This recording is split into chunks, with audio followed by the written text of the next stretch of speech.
Good evening and welcome to Chatham House. My name is Rachel Briggs. I'm an Associate Fellow with the International Security Programme, and we greatly appreciate you joining us tonight for what is an important and fairly timely event.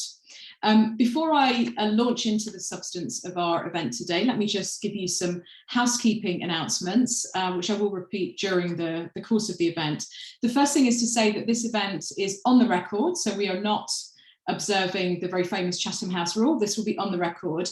If you would like to tweet about what is said and what you think about what is said, please use the hashtag CHEvents, CH as in Chatham House, CHEvents. If you would like to ask a question during the question section in the second half of the event, please feel free to add those into the Q&A function. The chat and others is not the place to put those, but if you use the Q&A function to put your questions in whenever you feel like, and we will either come live to you to ask those questions or cover them when we get to that point. So thank you very much for listening to the important housekeeping. So we have got three great speakers joining us today. You'll have seen their bios when you signed up and just as you join now, so I won't give them long introductions, but needless to say that they're incredibly well poised and qualified to guide us through today's topic. And just by way of introduction, just let me say a few words. The first and most obvious point is that we know for sure that the internet and all of the associated tools that go with it is most certainly a tool that terrorists are using, whether that is to spread ideas, to exchange information, to recruit followers, or indeed to plan attacks, televise attacks even, and glorify those attacks. So we know that this is unquestionably a space that is being used by terrorists in many different ways. At the same time, we also have seen over the last 5 to 6 years, I would say, a quite rapid growth of sophistication in the kind of tools that we have to help us see what's happening online, map what's happening online, understand what's happening online, and indeed respond to what's happening in the online space. But here's the but, we also know that online there's quite some distance often between the talk and the walk. In other words, all sorts of people say things online that they wouldn't say in real life, or indeed don't necessarily sort of translate into what they would do in real life. So there's somewhat of a distance often between the talk and the walk, and anyone who's found themselves going down a Twitter rabbit hole and an unexpected argument they weren't anticipating having on any given topic on any given day will know exactly what I'm talking about. And so what we're here to ask today is, are we casting the net too wide? Are we taking counterterrorism beyond where it should be? Our counterterrorism legislation and the powers that it brings, after all, are extraordinary powers. And I guess one of the questions we want to ask is, are we applying extraordinary powers to perhaps ordinary behaviours and ordinary crimes? How do we know what the link is between that talk and the walk? What evidence do we have about when chatter, if you want to call it that, leads into real life action and indeed into violence? Is that chatter a good enough indication in of itself? What else do we need to see to be worried?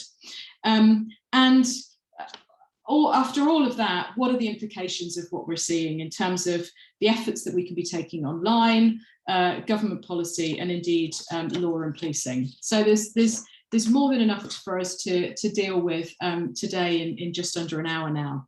So I'm going to turn firstly to Jonathan, who is the independent reviewer of terrorism legislation. So Jonathan, well within your remit to have a view on CT powers and legislation. So I'll turn to you first to help set out your position on this important issue. Thank you, Rachel. The easiest way to define what I mean by keyboard warrior is just to look at some sentencing remarks from a judge in June of this year. He sentenced a 19-year-old man called Mason Yates. And the judge said, "What I've seen of you tends to show isolation, an inability or an unwillingness to engage with others and form relationships.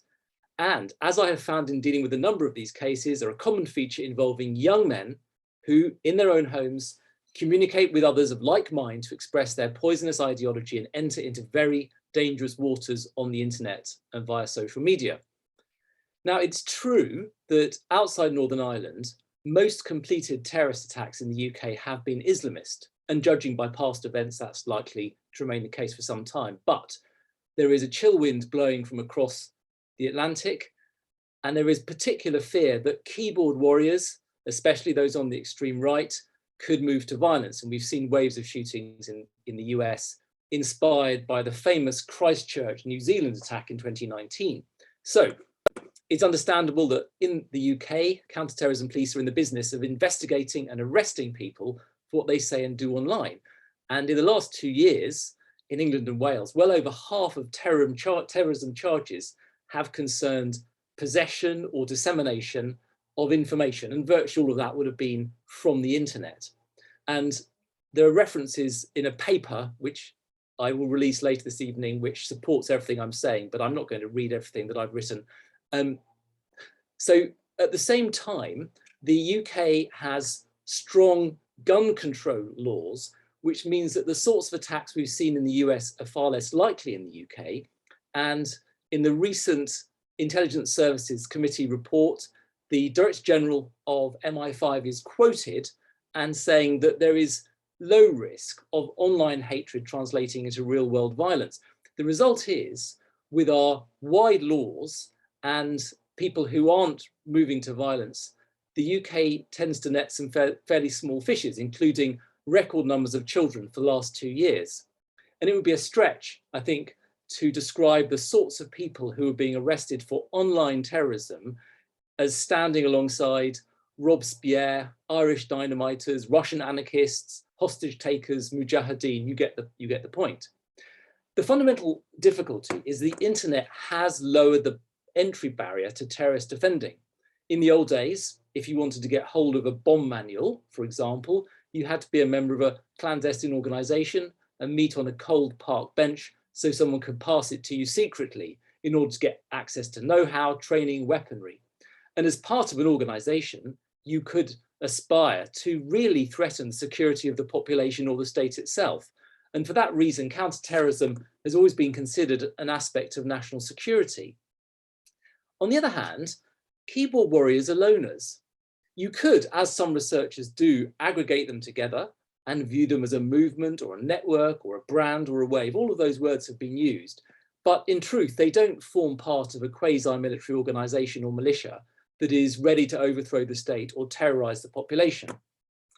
Secondly, the online world is inimical to the promotion of the sorts of sustained causes that could lead to a terrorist campaign. It's stuffed with shifting, hyped, and contradictory positions.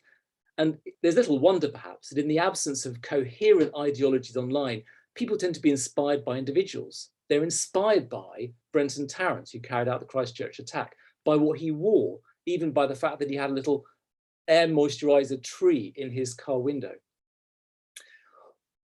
All of this gives rise to problems of legitimacy. If terrorism laws are used too readily on the basis of online chatter, then among other things, juries may be unwilling to convict people who they don't regard as real terrorists.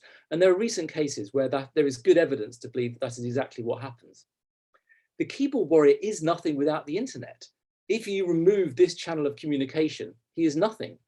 The online world is not simply a way of pursuing ideological or religious change, which if you take the internet away, they're going to find another way of carrying out their campaign. Rather, it's the sole means by which the keyboard warrior approaches being a terrorist. And I want to conclude just by referring to the position of children. First of all, whatever ideology is in play, there's less reason to suppose that a child's online communications demonstrate a long-term commitment to a cause. Adolescents are almost by definition in a state of transition. Secondly, the excitement of impressing peers online and the disinhibiting nature of anonymity means that fewer secure inferences can be drawn about their intentions. Thirdly, there's a special obligation on the criminal justice system, and this is a matter of domestic and international law and good sense, to have regard to the long-term prospects of children. And one might add that society at large owes a particular responsibility for having offered up children as experimental subjects in the great internet experiment of the last 20 years by exposing them, for example, to algorithms. And fourthly, the truth is that children who are charged with online terrorism offences are routinely granted bail, and judges who sentence them don't send them to prison. That strongly suggests that in many, not all, but in many cases, the authorities do not consider them a threat once their use of the internet has been disrupted. So where does this go in terms of policy considerations? Gathering evidence with a view to prosecution ought to be less of a priority. The instinct of the authorities ought to be to intervene proactively before the child gets in too deep. Disruption and the early involvement of parents, schools, health staff and local authorities to prevent recurrence may be far more useful to society at large than criminal proceedings and then the possibility of long-term management. So I will conclude by suggesting an alternative model whereby the presumption should be, and this is for both investigative and prosecutorial bodies, would be to treat online activity by children as a matter for immediate disruption rather than investigation with a view to prosecution, except in 4 cases. Firstly, where the child is a member or is aligned to a prescribed organisation. Secondly, where their conduct concerns a matter of national security, such as an attempt to obtain weapons of mass destruction. Thirdly, where there's intelligence that the child or an associate of theirs has taken real-world steps towards violence. And fourthly and finally, if the child has reverted after a previous attempt to disrupt. Thank you. That's great. Thank you, Jonathan. And it's really great to have some clear potential policy prescriptions there. Could I maybe just ask you, alongside what you said, does this, in your view, merit some kind of legal change, or do you think sort of policy and guidelines alone can get to what the position that you're advocating there? I think so. I mean, the UK has got a broad definition of terrorism. That's often been criticised, but the US are now thinking that it's quite a good thing because they found it harder to apply their law to what they call domestic violent extremists. I think that it can be done at the level of policy. The CPS have got policy documents which go some of the way. And I think what is now required is a cultural shift backed up by policy for the police and MI5. That's great, thank you. And we might come in questions back to questions of on the response side of things and the extent to which some of these issues are challenging for police and law enforcement, and making that judgment call about when to escalate and when not to escalate, which I imagine when you're the person making that decision is a very, very tough call to make in practice. But thank you. I'm now going to turn to Celia, who is one of the senior members of staff at Moonshot, and I would say really the organisation that has pioneered work in the online space for many, many years now, and she will say more about their work. But just to be very clear, they're not just focusing on terrorism; they're looking at online harms across the piece. And so, Celia, I wonder if you can talk us through what you're seeing online. And what we can do, maybe respond directly to Jonathan's point during your thoughts about this idea of early intervention and how that maybe chimes or doesn't with the great work that you're doing. Thank you so much, Rachel. And yes, I can certainly speak to the importance of early intervention and kind of disruption online in what I'll say. So I wanted to start, I suppose, with a reflection on that first question, what is a terrorist in the digital age? And actually less from the definitional perspective and more just to make what in many ways is quite an obvious point about the relationship between the online and the offline. Because I think there's often a tendency to think of them as quite distinct from each other, rather than these sort of multiple connecting and overlapping spaces that each and every one of us encounter hundreds of times during any given day. Online lives are real lives, and the ideas to which people are exposed online aren't necessarily any less real. And when we talk about the real world, I think we do risk underestimating the potential role and power of digital interactions, particularly when it comes to things like raising the temperature of discussions and emotions, We see that every day in our monitoring of, say, violent far-right spaces online, with overt and tacit calls to violence being increasingly normalized, and that kind of creation of a sense of urgency around perceived existential threats related to othering of different groups. And I think to Jonathan's point around risk and how we look at that, yeah, it's absolutely critical. We certainly don't pretend to have some kind of sixth sense for when online threats have the potential to precipitate offline violence. But what we do spend a huge amount of time doing is analyzing and kind of coding risk. So, for example, we have hundreds of thousands of keywords and terms that reflect or represent violent extremist sentiment or content across that spectrum. And we code those from the merely curious right up to imminent specific threats of violence where we would need to escalate to law enforcement. And taking that approach kind of across the spectrum means that we're looking both at the prevention and the intervention. So looking to provide anonymized support and early interventions for individual people who are actively looking for violent extremist content online to disrupt that journey. It does also mean that we can see some of the broader trends and patterns across different narratives and across different geographies. January 6th is quite a good example, actually.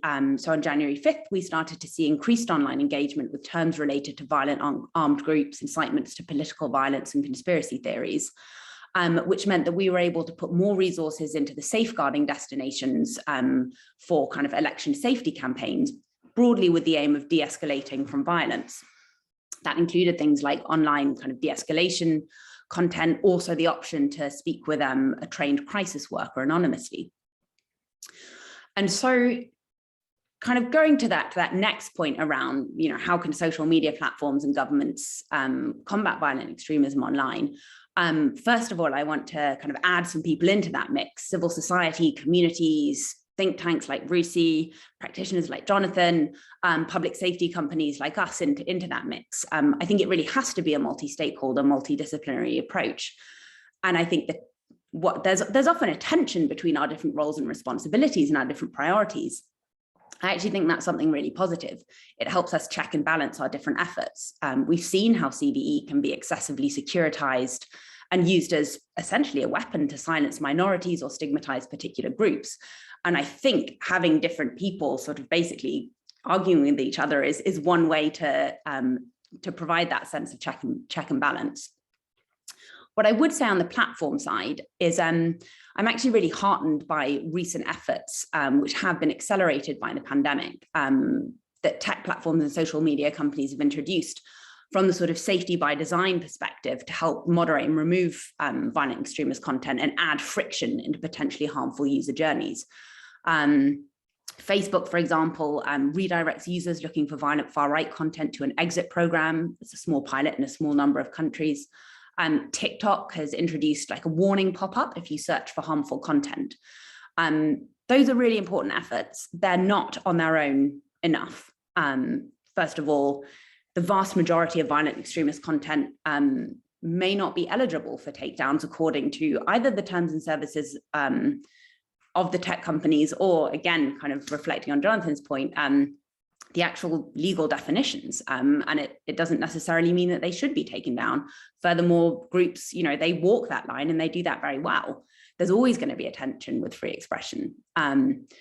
Second of all, and I think maybe even more importantly in many ways, when that content, if and when that content is removed, that post or video account, sure, might be deleted, but the person who posted it still exists, and they might repost elsewhere, they might move to another platform, they might be deeply vulnerable, or pose a threat to the community around them or to themselves. And finally, there are still, many spaces on the internet which just aren't liable to takedowns and where this content can thrive. And I think for those reasons, we do really need solutions that can be kind of co-created with governments, with communities, with industry, that can address the problem at the different stages, from broader prevention right through to one-to-one interventions. And going back to that first point about online versus offline, I think a lot of solutions that we all as a community are looking at are drawing very heavily on what works best offline. One of the key findings there is around the efficacy of behavioral health methods in disengagement. So connecting people with services that can facilitate change, That might be conversations with a counsellor, hotline to call, connecting them with very tailored resources to digest in their own time. And essentially the idea is to interrupt a potentially harmful emotional state and facilitate questions to support that person to explore the content they might have been looking at and where it's led them, enabling a kind of, I guess, gentle challenge by trained professionals who understand the violent extremism landscape and can effectively identify and escalate risk. Increasingly, evidence is showing that those need not be and perhaps shouldn't be ideologically focused or specific, but actually look at kind of underlying vulnerabilities and grievances.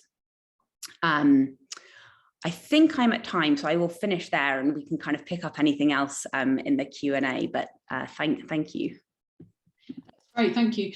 Celia, you said, you don't have a sort of a magic bullet to understand when something is kind of, what you're seeing is kind of tipping over into the dangerous or potentially dangerous. But can you give us an insight into what are some of the flags that, when raised, start to sort of make the professional hairs on the back of your neck raise up? What would be, I know that you have sort of very clear frameworks around that. What would be some of the issues that would make you be concerned that perhaps this isn't a keyboard warrior, to use Jonathan's term, that you're looking at, and that it might be something that might need one of your team to kind of pick up the phone to the police, for example?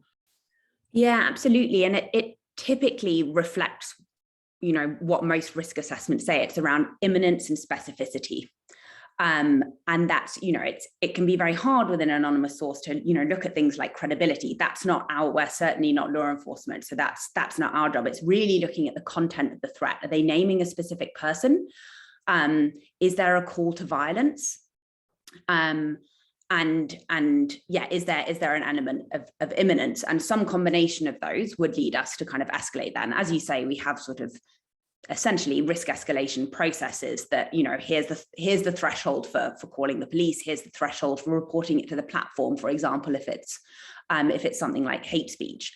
That's certainly how we approach it from the sort of individual threat level. And then I guess the other aspect of your question is what, in which cases might we have a sense that something is going on?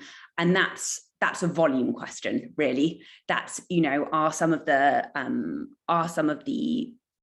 spaces that we're monitoring, is there a sudden uptick in conversation? Is there an influx of new members? That sort of thing. It's essentially, on a really basic level, it's evidence of change in a space that creates harm, essentially. That's great, and we're all learning in this space, so thank you for sharing that. I'm now going to turn to Emily. Before I do that, I just want to remind everybody participating at home or in the office, please do pop your questions into the Q&A section. We always leave loads of time for questions and discussion, and actually I find that the members' questions are so interesting and such a lively and important part of making these events successful. So please, questions in the Q&A, and I promise, do my best to get to everybody.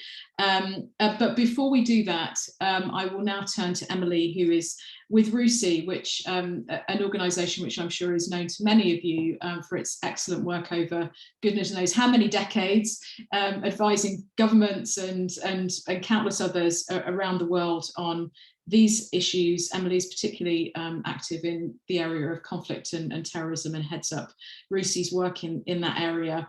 So I'll hand over to you to maybe talk a little bit more about the kind of so what next question. So what does all of this mean for governments, etc.? Thanks, Rachel, and thank you to Chatham House for inviting me to speak, and some really interesting reflections so far. I think just to start out, we all know that terrorism is notoriously difficult to define, particularly at the international level. But it does appear that it's becoming a little bit more difficult at that national level. And you were referring to kind of problems with the police and security services earlier, and in interactions with police, they are saying that they are struggling a bit. But broadly speaking, when we've thought about terrorism historically, we've been thinking about the pursuit or the facilitation of violence on the basis of political, religious, racial, or ideological goals. And it's perhaps that kind of last part which is causing the most problems at the moment. And I was thinking about this in preparation of the event and thinking, and it may be something that Jonathan hasn't answered to, but what did ideology mean to the drafters of the UK's terrorism legislation in the year 2000? And when they were thinking about ideology, had they gone to this kind of vision of ideology encompassing the sort of grievances and fears driven by conspiracy theories that we're seeing on leaderless internet platforms? It is much easier to list ISIS and Al-Qaeda related groups as terrorist organizations. They have a worldview, they have a clear ideology, and they have a structure. And yes, I think it is important to say that there is some inherent racism within some of this, particularly linking back to the war on terror. But the reality is, when we look at some of the resurgent groups, many on the far right side, not all, but many, movements lack some of those features. And those features become even more absent when we look at the online space, where there are these wider social movements operating online, but actually also increasingly offline, that can inspire lone actor attacks.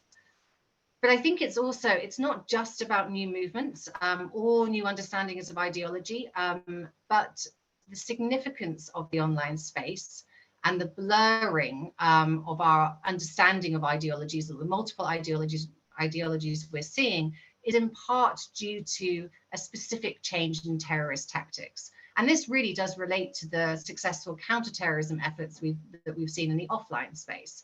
So terrorist organizations increasingly encouraging individuals to engage in acts of violence independent of leadership and hierarchy. And this does make all forms of terrorist organizations less cohesive from an ideological perspective. So what does that really mean in terms of how we should deal with this in practice? How do we define terrorism, and how do we respond? I mean, I should say from the outset, I share Jonathan's concerns in terms of a too broad definition of terrorism. I prefer a stricter definition. That does not mean I don't think we need to be looking at other ideologies, nor that we shouldn't bring in concerns from Muslim groups, for example, that they're more likely to face terror charges. But from a human rights perspective, I am concerned that allowing this term to broaden can actually lead to states in certain countries justifying clamping down on legitimate protest movements, certain actions by environmental groups, for example. So we could become more precise. We could say, let's list the different groups that we think are terrorist entities. And there are discussions, particularly in relation to far right groups, about do we need more legislation in that area. This is hard to do, though, when there are no easily definable groups, such as in the online space, and when that relationship, and I think Celia was talking about this, but the relationship between extremism and the propensity for violence is so poorly understood. And so actually you can end up in a situation where you give too much attention to non-violent groups, which can act as a self-fulfilling prophecy, because then they actually further radicalize. So we do need to kind of demonstrate caution in that area. Clearly, as we do all the time, we need to enhance our counterterrorism and specifically our preventive tools, including in the online space. And RUSI has been working on this for a number of years in terms of generating and sharing evidence-based learning, including in the online, but also narrative spheres. And one of the examples of kind of recent activities that we've been doing actually with Moonshot as well, but is work as part of something called the Extremism Gaming and Research Network, which is building knowledge about the relationship between the gaming industry and violent extremism and extremism, for example.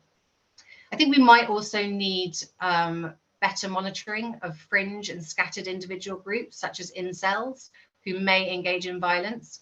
I'm always a little bit uncertain, as I don't like to put them in the terrorism sphere, and yet there have been some far-right attacks which have had a relationship to the incel movement. But I also think it's important then to understand how issues like misogyny can encourage the transnational spread of far-right extremism online and offline. And then Celia was talking about threat and risk assessment tools, and there are lots out there. And actually, you know, they're relatively effective. They're not meant to be predictive, but what they do relatively okay. But I would say that they still tend to be based on incomplete data sets. So they're often developed with adult male criminal and often, criminal prisoners in mind, which means they lack sufficient inclusion of gendered and age dynamics of terrorism. So there is work that could be done in that space. And I also think that probably some of the most well-known models, there could be some work in terms of their applicability in the online space. And then the final point I'm going to end on is actually similar to Jonathan's, and it goes back to that point about age and terrorism. Over the last 20 years, we have exceptionalized terrorism, and I think you said this at the beginning, Rachel, which has led to extensive laws and measures. And it is because of those extensive powers that we need to think about the implications of labeling some acts as terrorism, particularly when it concerns children. And, I look at some of the work I've done in the conflict space, and when it comes to issues such as child soldiers, it's done much more from the perspective of them as victims. There is some understanding that there's almost no such thing as a child soldier, precisely because there are some very strong elements of grooming, exploitation, and abuse. And so again, we all talk about sharing learnings, but there could well be learnings from that space to be transferred to help us think about how we frame children's involvement in so-called terrorist activity moving forward. And I'll leave it there. That's great, thank you. And just to pick up on this, the point of exceptionalism, it's interesting, isn't it? Because having worked in this space for 20 odd years, you're absolutely right that we learn from what other countries are doing in terms of counterterrorism, but we don't often necessarily learn from what we're doing to tackle other types of threats. And bring that learning into it, because it's so exceptional, it's so different. We must elevate, we must take it so much more seriously, and so on. And so it's there's no such thing as a child soldier. I mean, is there no such thing as a child terrorist? I will leave that hanging.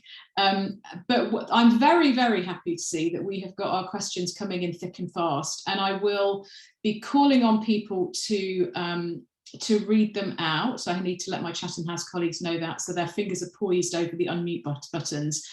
So I'm gonna go through in this following order: Jonathan Fowler, David Page, Duff Mitchell, and Rebecca Duggard. So if I can ask my Chatham House colleagues to bring in Jonathan Fowler from the United Nations to ask his question, please. Hey, thank you. Do you hear me okay? Loud and clear, Jonathan. Thanks. Great. Thank you so much. Yeah, this is a lot of food for thought here. Thanks to all the speakers. I'm from the UN's Office for Europe and Central Asia, based in Istanbul. But I've worked in the human rights space in the UN before, so my question is kind of more driven by that. I mean, one of the failings we've seen over and over from platforms is that they fail to invest properly in moderation in local languages, and that's allowed hate speech to morph into violence. I mean, I'm sure many of you are familiar with the case of Myanmar. So my question specifically is, do you think that platforms and indeed law enforcement and others are managing to keep up with online terrorism in all language spaces, or are they over-focusing on particular language groups? Thank you. Celia, I think that one would most definitely come to you first. Thanks, Rachel, and thanks, Jonathan. That's an excellent question. And yeah, as soon as I read your question, I thought Myanmar.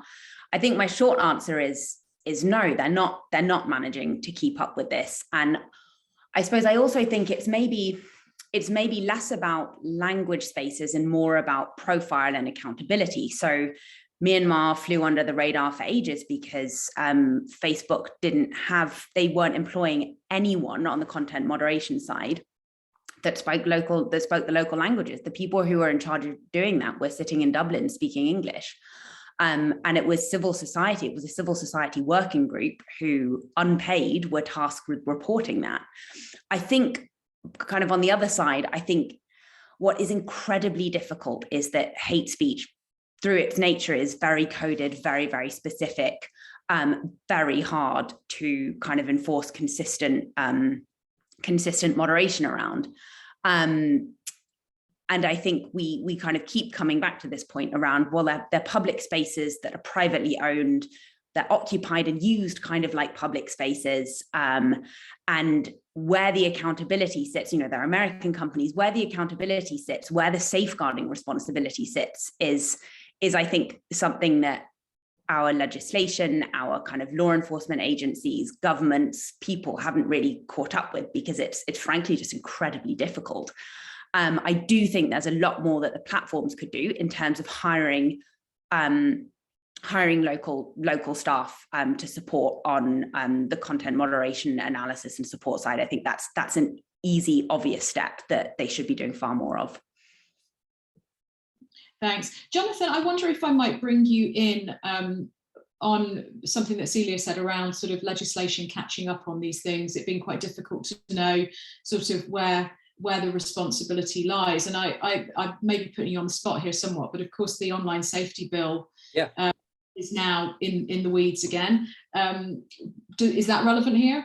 Do we need to pick that up at some point? Yeah, it's very relevant, because there's no way that the authorities can investigate every person who's looking at this material in order to assess whether they might be inspired. Sometimes people can look at a lot of stuff and they never do anything bad at all. They look at beheading videos. For some reason, people like gore. Doesn't mean they're going to kill someone. And yet one of the most notorious terrorist murders outside Finsbury Park Mosque in 2017 was said to have been inspired by a BBC documentary. So you're never going to do that. So I think you've got to address it at root. And the online safety bill certainly has suffered from, I think, a lack of work to identify what they really want to do.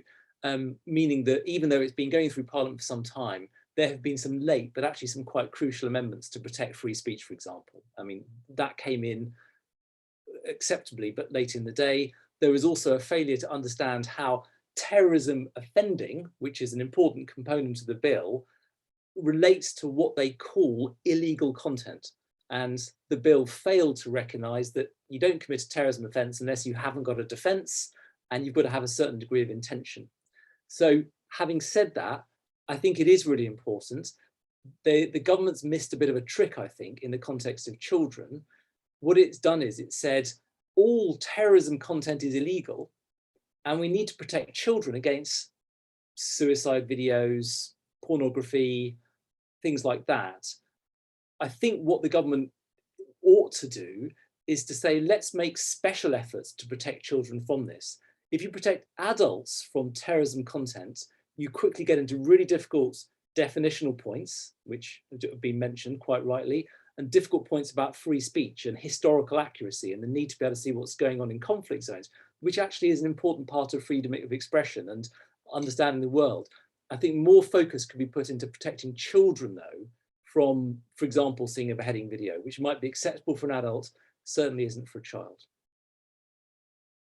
That's great, thank you. And on this question of scale, I'm going to bring in David Page. And Dave, yours was more of a comment than a question, but can I bring you in and maybe you have a question you can add onto it as well, because it's an important point around scale.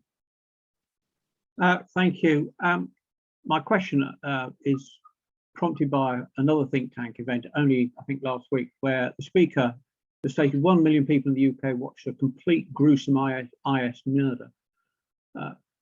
If only a small number, say 1%, went beyond watching and hit the keyboard, I expect defensive schemes would be overwhelmed. To be fair, Celia and Jonathan have both touched on scale, but I'm sorry to say, but nation state activity on the internet, and for example, child porn in particular, and online fraud has been spectacularly unsuccessful. I see no particular reason why counterterrorism or monitoring of a wide range of activity would be any more successful. Thank you.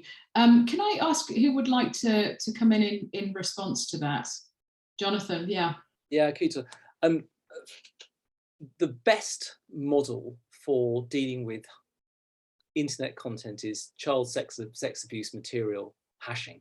So there's a database of images which is widely shared, and that material is going to be taken down. There is the next best, because it's harder to define, is hashing of terrorism content.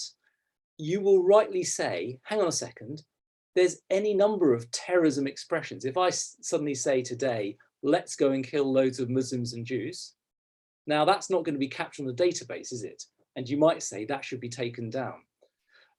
I think what you can do, though, is aim for some pretty low-hanging fruit, which has been shown through evidence to have a big impact. So the example there would be the Christchurch live streaming. I mean, that was incredibly inspirational. We know that. So I think given the difficulty that everyone's identified, you know, language, contested definitions, freedom of expression, and your general point, which is you've got to be pretty modest about what can be achieved, I think nonetheless, there are some things that you can definitely go for. Thank you. Emily, I wonder if I can, just coming back to this scale point, which is at the heart of what we're talking about with this question, any reflections from the work? I know you work extensively with governments and folks on the front line dealing with this. Any perspective from your work on a sense of being overwhelmed and new approaches to being able to kind of sift through increasingly massive volumes of information in this area? Yeah, I mean, I think in a way, Jonathan's referenced, as you say, the kind of low-hanging fruits and the things that we can do. There is a sense, I think, when we talk to different security officials, both within the UK and overseas, that particularly when it's governments trying to do this, you know, particularly in some countries which may not have massively advanced tech capabilities too, that they are overwhelmed by it. And that's why there is this kind of emphasis and onus on the tech companies themselves to be dealing with the problem and taking it seriously.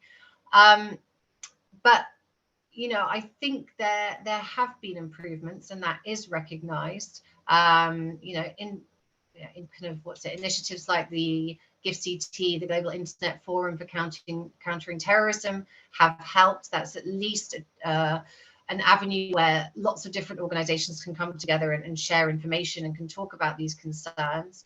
You know, more recent attacks since Christchurch that have been filmed have been taken down quicker.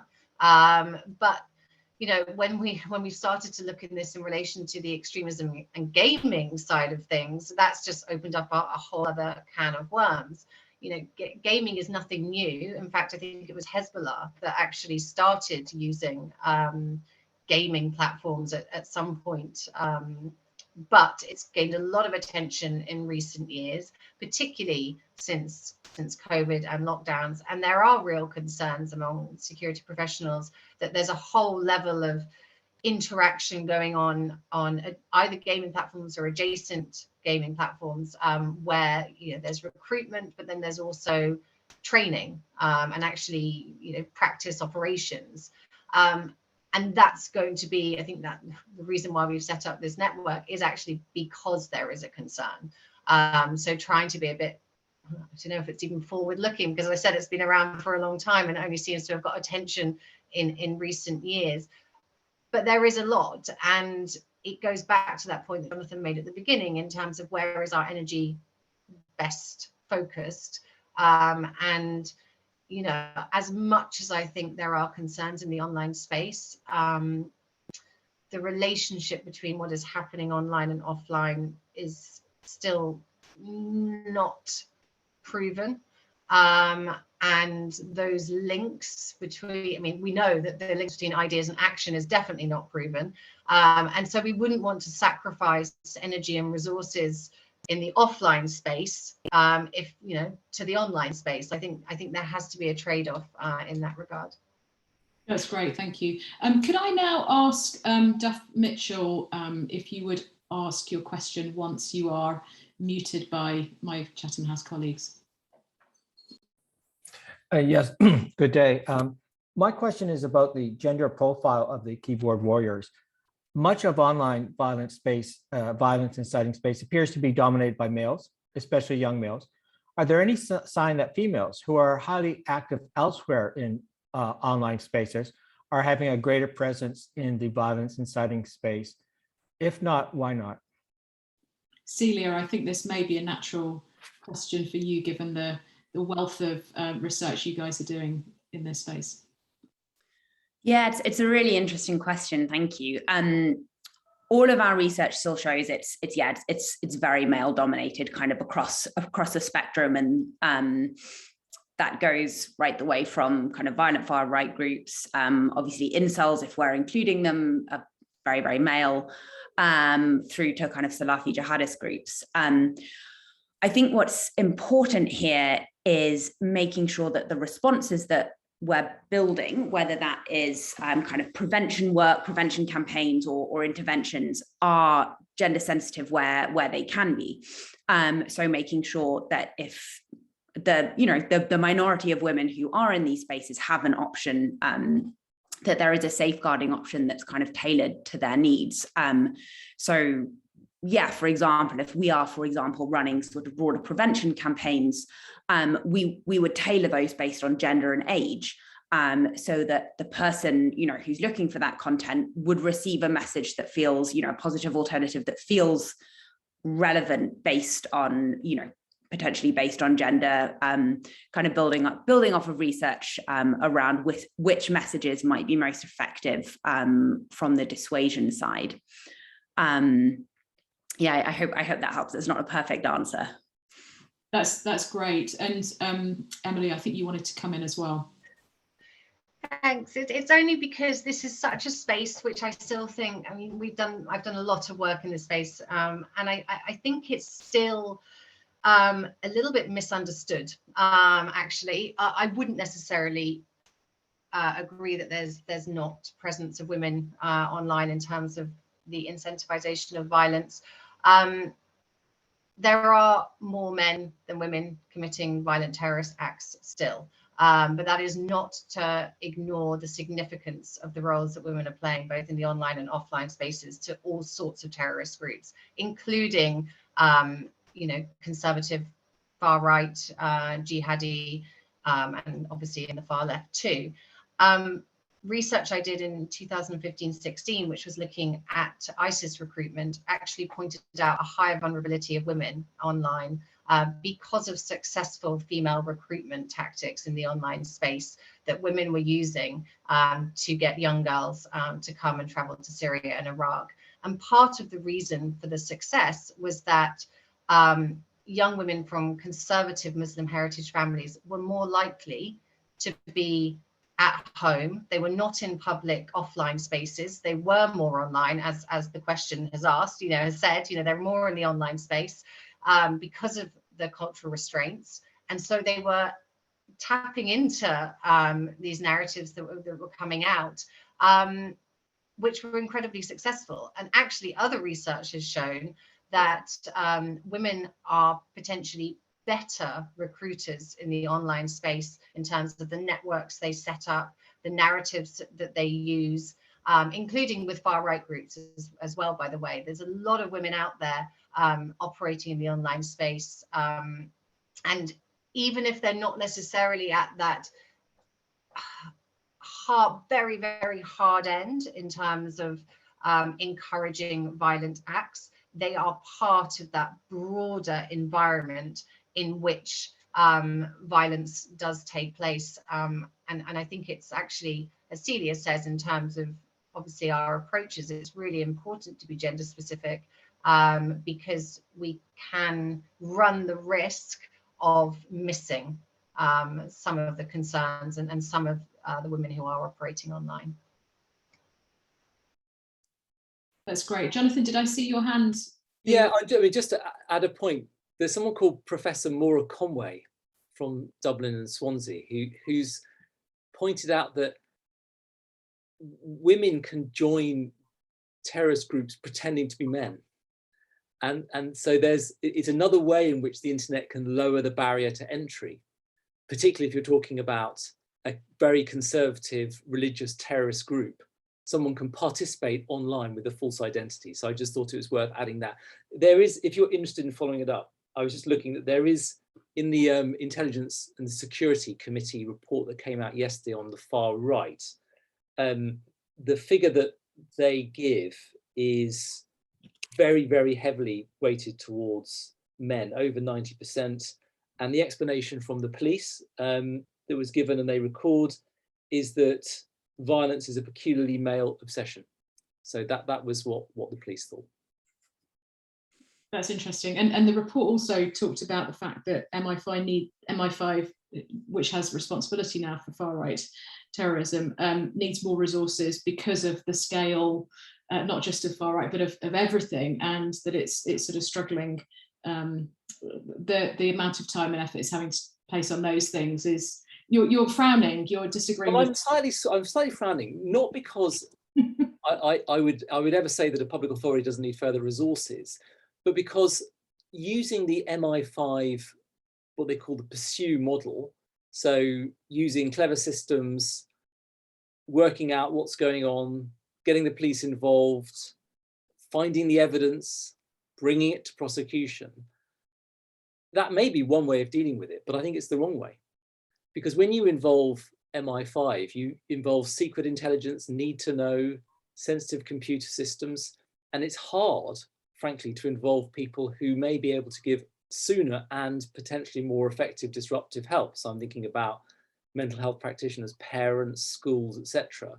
So the only reason I was frowning is because what the point of my paper is really to try and suggest that the model that you would apply to Northern Irish terrorism, that you'd apply to Islamic State, that you'd apply to National Action, isn't necessarily the one that you want to apply to keyboard warriors.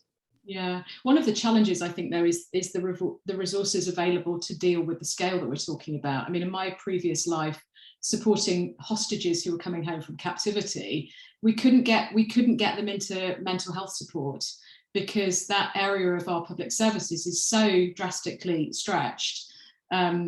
So it's really, I think it requires quite a significant investment that we just don't have right now. I just want to, in the interests of time, we have a final question here from Rebecca. I will read it out. It sort of covers a little bit of what we've covered already. I'll read it out and then I will ask you to respond, but then also we'll look for some concluding comments from each of you, and maybe kind of what in your view is the biggest takeaway that we need to have from this conversation, and what would you go do differently tomorrow as a result? How about that as a challenge? So Rebecca says, do countries have the capability to patrol and monitor the breadth of the internet to ensure that extremist material is removed? In other words, is this a fruitless task for the authorities, or are there methods that have been known to be successful that you can point to? We had a little bit of a conversation about that in reference to some of the more successful efforts around child exploitation. But Celia, can I come to you first on this point, but also what's the key takeaway and what would you love to go do differently tomorrow as a result of this conversation? Thanks, Rachel. And thank you, Rebecca, for your question.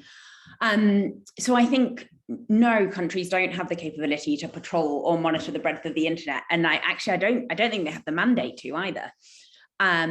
So I suppose going back to an earlier point in the conversation around the importance of these kind of multi-stakeholder groups and coalitions, GIFCT being one of them, who are kind of have broad, I suppose, responsibility to help us all safeguard what is a kind of global public space. I think what's quite important is being clear about the task in hand. I don't think the task is necessarily to get rid of all of the terrorist content on the internet. I think that's first of all not possible. Second of all, I think our definition is still too broad that we'd risk going either one way or the other. And that's going to be changing every day with kind of the scope of different threats with and there will sort of be constantly playing catch up. And one way to address that is to just be really clear-eyed that, you know, the goal is prevention and safeguarding, and where required, kind of direct intervention. And Rachel, to your very difficult question around what would I go away and do differently tomorrow? I suppose what I've found really useful, kind of hearing the questions and also Jonathan and Emily, is just thinking actually a bit more carefully about the legislative side. And actually one thing that I would love to do in my work is engage more closely with first of all the drafters, and also, you know, people like Jonathan who are defending people or kind of looking at one-to-one cases sort of within the courts. I think those are really important perspectives to have around the table. Thank you.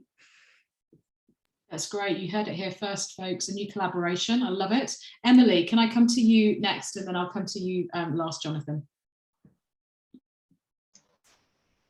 Yeah, maybe if I'll just jump straight into the kind of what would I do tomorrow. I mean, I think firstly, there are more people who do not become terrorists than do. And that's the starting point. So there's a lot of people engaging online. There are a lot of people who are saying some terrible things online, but the vast majority of them do not go anywhere near violence. And we almost need to start from that in this whole space, online and offline. You know, why do more people not become terrorists than do? What are the protective factors that are involved? And how can those protective factors be brought better into some of our models, either from a risk assessment perspective or from a prevention perspective? And then just kind of interlinked to that, we all know that there is the hopefully imminent forthcoming independent review of Prevent. And, you know, I would like to see Prevent look at what tools they are currently using, and to talk a lot more about evidence of success and effectiveness, because I don't think we're there yet. So a little bit more in that space. Brilliant, concrete, practical, love it. Jonathan. Just answering Rebecca's question, the problem is jurisdiction. So the British government can say to a tech company based in California, take it down, but the tech company in California will say, well, we've got to protect First Amendment rights. And indeed, some states in the US are passing what they call blocking statutes to prevent tech companies from actually responding to overseas requests. So there's a real problem with that.